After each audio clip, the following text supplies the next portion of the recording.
দিল্লির সিংহাসন দখলকারী ষষ্ঠ মুঘল সম্রাট অরঙ্গজেবের দাক্ষিণাত্যের প্রতি আবেশ ছিল। এমন এক আবেশ যে অরঙ্গজেব তার ৪৯ বছরের রাজত্বের প্রায় ২০ বছর দাক্ষিণাত্য জয় করতে ব্যয় করেছিলেন। যুদ্ধের মগ্ন অরঙ্গজেব মাসের পর মাস দিল্লির বাইরে থাকতেন। এখানে রাজকীয় কোষাগার খালি হয়ে যাচ্ছিল।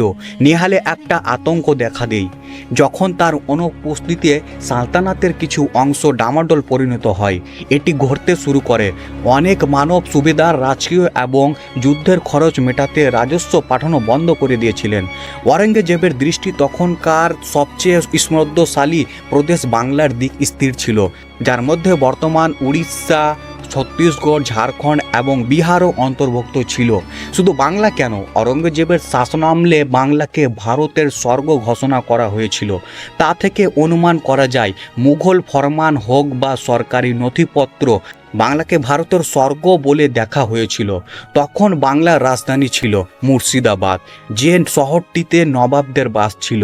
যে শহরটি মুঘলদের খারাপ সময়ের অর্থনৈতিক ঝগড়া হিসাবে প্রমাণিত হয়েছিল।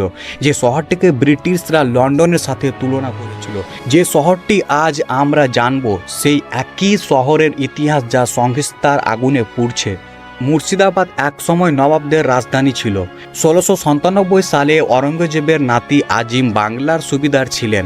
তখন ঢাকা ছিল বাংলার রাজধানী, যা এখন বাংলাদেশের রাজধানী। সমস্ত কাজ এখান থেকে করা হয়েছিল। কিন্তু সম্রাটের এই নাতির মধ্যে তার কূটনীতি ছিল না, যা বাংলার মতো একটি প্রদেশ পরিচালনার একজন ব্যক্তির মধ্যে থাকা উচিত ছিল।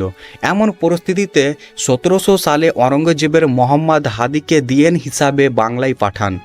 ঐতিহাসিক যদুনাথ সরকার তার বাংলার ইতিহাস গ্রন্থে লিখেছেন যে মোহাম্মদ হাদি ছিলেন একজন ব্রাহ্মণ, যার নাম ছিল সূর্যের মিস্ত্রি।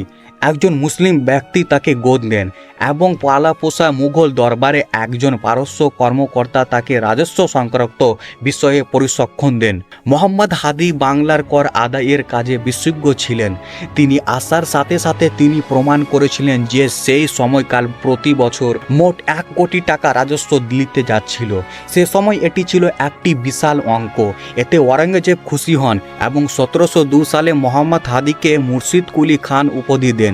কিন্তু এখন দুটি তরবারি এক কোপায় রাখা যায় না।